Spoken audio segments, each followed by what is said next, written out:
Okay, I'm back with wine number 3. No description now. We're going to do our 2-minute wine thing, see if I can keep it tight and keep it close. There's lots of information that I can give you about these wines, so I really just want to give you an intro and get you kind of started off. Of course, if you have questions along the way, feel free to reach out to me.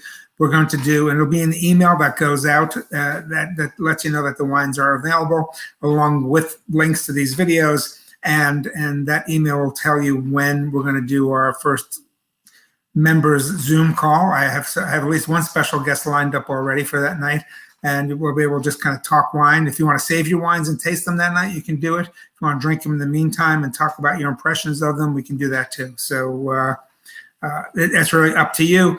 And let me start my timer and let's get on to wine number 3. I have become a huge fan of Nebbiolo. I think it may be my favorite grape, so I had to start off this session with one. It is perhaps maybe the prettiest looking red wine in a glass, and you can see some of the color on that, just really spectacular. Nebbiolo smells amazing too. It's got a smell of tar, and not in a bad way, tar and roses and berries, and just really pretty stuff. And again, another great food wine. Nebbiolo is really the principal grape of Piemonte in Italy and the Langhe region. And you see here on that Langhe Nebbiolo. Think of Langhe as a county, and within that county are Barolo and Barbaresco. Guilia Negri is an interesting, great story. She inherited a vineyard from her family at the age of 24. She is known as Barolo Girl. She makes some really beautiful, precise Barolos. She's probably only around 30 years old, but she won't divulge her actual age right now. Proud of being known as Barolo Girl. Started making wine as a la garagista in a garage.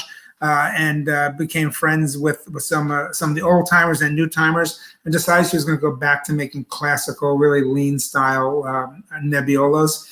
Again, beautiful stuff, beautiful food wine. Picture this vineyard surrounded by hazelnut trees and forests where they find white truffles. I mean, it is that gorgeous. This is her entry-level wine. Again, the Nebbiolo. Some of these grapes will probably go into some of her Barolo as well, grow right there on that property.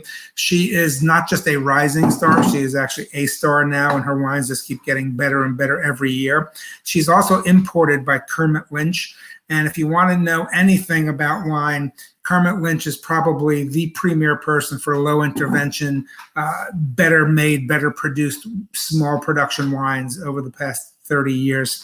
A lot of times, all I need to do is look at a back label to see who an importer is, who a distributor may be.